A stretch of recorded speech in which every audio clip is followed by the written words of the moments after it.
We've seen the situation across the north of England. Durham had, for example, 54 millimetres of rain.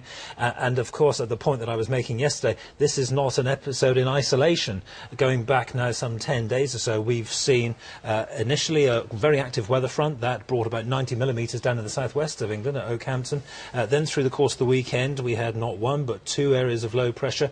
That gave us another 60 millimetres of rain quite widely. And the north of Wales, Capel Curig, a very well-known wet spot, it has to be said, 50 millimetres of rain there again. So it's this cumulative effect, all coming on the back of a very wet summer across England and Wales, one of the wettest in the century.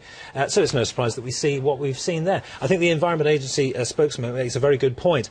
It looks as though the trend through today will be to see less intense rainfall quite widely across England and Wales, and as we've heard, a little bit in Scotland too. And then the trend into the forthcoming days is going to be one of dry weather for the most part, and it will turn much, much colder. But in the short term, although the rain is going to ease up within the next 12 to 18 hours, it takes a time for rivers to respond to that sort of input of rain that we've had in recent days. And we're just seeing the Environment Agency saying that the River Thames is close to bursting banks at Oxfordshire and Berkshire. So the fact that you may not have seen a lot of rainfall does not mean you're out of the woods. Absolutely not. It's this whole thing that the Thames as a conveyor. It may well be that there's been an awful lot of rain in Gloucestershire some days ago. It takes a time for all the tributaries to feed into the Thames to lift the level, as you say, further downstream in Oxfordshire and Berkshire.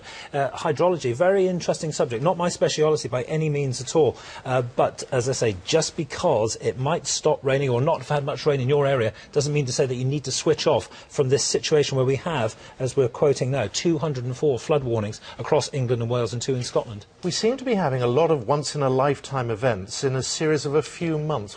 I mean, I know you must get asked all the time, what is going on, what's behind this? The knee-jerk reaction is to say global warming. Well, I'm not certainly attributing what we've seen in the past week or 10 days to global warming.